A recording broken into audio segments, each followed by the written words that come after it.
I'm James Lynch, and this is my stock report for UFC Des Moines, taking a look at the biggest winners and losers from the event. I know this is up late, guys. I'm sorry. Just got back from camping, got caught up on the event from last night, didn't get to watch this one live. But the biggest stock riser on this card is not revealed in the thumbnail. It is got to be Reiner Ditter. Big win over Bo Nickal. Statement win, dare I say. And look, Ditter was a big underdog going into this fight, plus 295, but this was a big step up for Nickal in terms of some of the opposition that he's fought. And look, one of the things I talked about in the preview show is that Ditter hasn't really impressed me that much so far in the UFC. Obviously, came over from one championship. That Gerald Meerschaert fight, yes, he got the win in that one. A little bit too close for comfort early on. And then he beat Kevin Holland, but that fight was so quick, I didn't think we could really take too much away from that. But this fight was different. This was a fight where I think it was a good opportunity here for Ditter to really make a statement in the weight class, and I thought he did that against Bo Nickal. He won the first round, really good reversals in that first round when he got taken down, and then obviously in that second round, landing that knee, handing the TKO loss to Bo Nickal. That's the type of win that's going to get him a big fight after this. So we'll see what the UFC decides to do with the Ritter.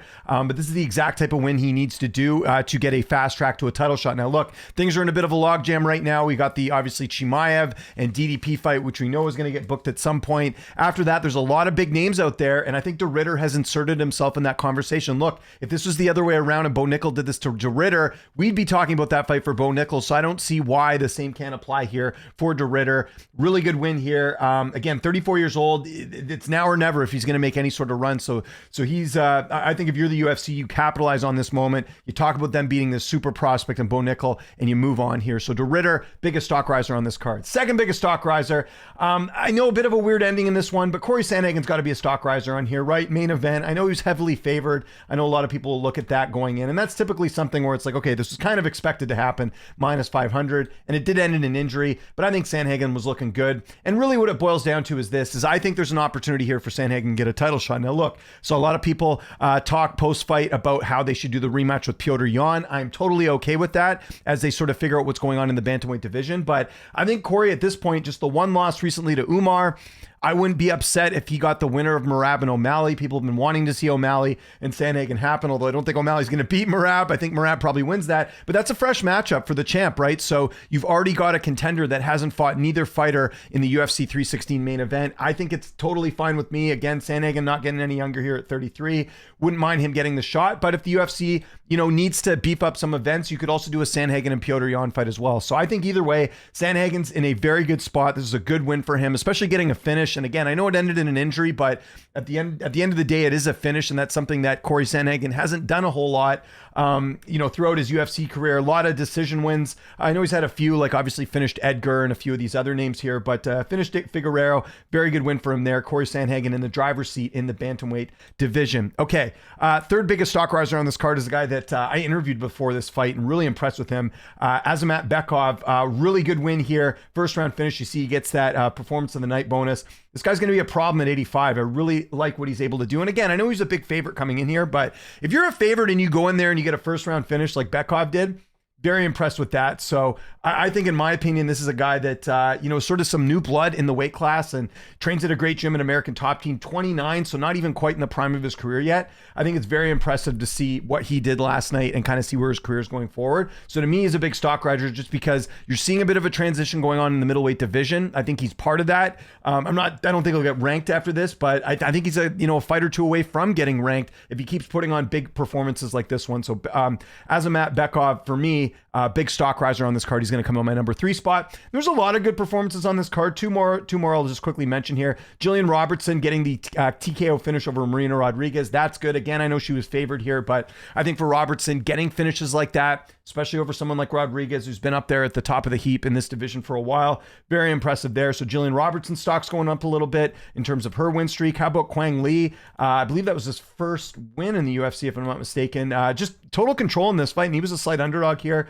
Obviously going out there and getting a impressive victory there. So yeah, first win in the UFC coming off back-to-back losses. Not only did he save his job, but he gets a nice finish here over a veteran here in Gaston Bolanos. Really like what Lee did in this fight. He's got to get an honorable mention as far as the stock risers on this card. Again, let me know in the comments your 3 biggest stock risers, which way, and tell me how you're sort of building your criteria. I try and do that every one of these videos. People still don't listen to what I have to say as far as my context here, but those are the 3 biggest stock risers. Okay, let's get to the 3 biggest stock droppers. And this one's obvious. I mean, I don't think there's anyone else who had a bigger stock drop on this card than Bo Nickel. And, you know, obviously undefeated, big favorite going into this fight. Now, I will say, and you guys remember I did a video on this after his last win over Paul Craig.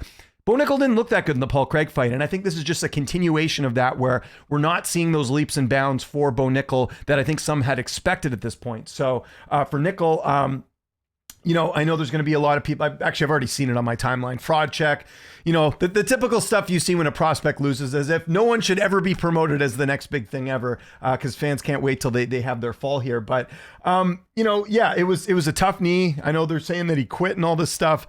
Listen, that looked like a pretty hard knee to me.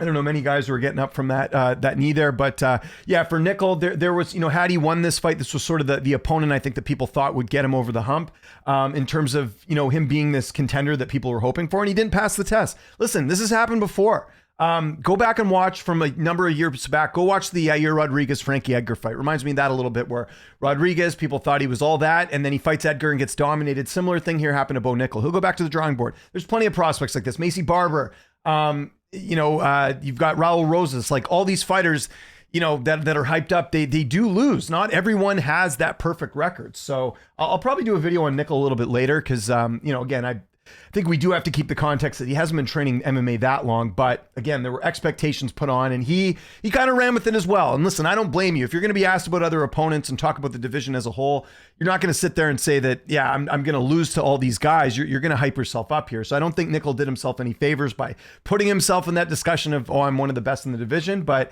you know, fighters are truly made by how they lose their fights. You look at George St. Pierre, you look at a lot of different fighters that have lost fights and come back better. So it's a big test here for Nickel, and we'll see where his career goes from here. But yeah, huge stock drop here. And I think the UFC is going to have to go back to booking him how they were previously. Give him your, you know, Val Woodburns or these types of fighters that are not on the middleweight ranking radar, you know, those type of fighters. I think that's what Nickel needs to do. Build that confidence back up. Let's see if he can add more tools to his game. But yeah, I think Nickel, if you want to see this experiment through, you got to give him a bounce back. Kind of like they did to Raul Rosas, kind of like they did to trying to think of other prospects that I think even Macy Barber had, and Barber had a tough fight actually after losing to Roxanne Modafferi. But you get the idea though. Like if you're gonna do well on this investment, you can't just feed him a good opponent next. You got to build him back up. So I think that's what they're going to be doing with Bo Nickel. Okay, so Nickel, big stock dropper. This one not a huge surprise, but Davidson Figueroa just didn't. You know, I didn't really think he had much to show in this fight. And yes, I know the fight ended in an injury, but I don't think he was winning this fight regardless. And I think at 37.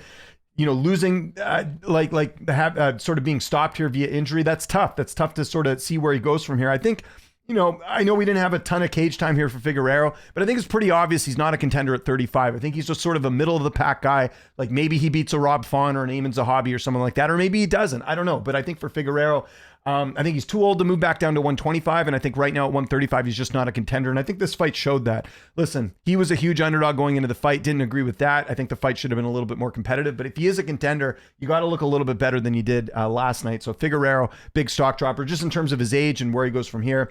And my third biggest stock dropper, I don't know how much she had going in, but Misha Tate was a favorite. And to me, this was a winnable fight for her, and she didn't get it done. And, you know, Misha Tate, 38 years old now. That's a loss here. So she's now, 1-2 in her last, well, actually, if you even go back a couple years, she's 1-3 in her last 4 fights. You know, she was talking about fighting Kayla Harrison. None of that's on the table anymore because she lost a key fight here. And again, Yana Santos, you know, good performance from her. Going to definitely give her flowers for going through and getting this victory.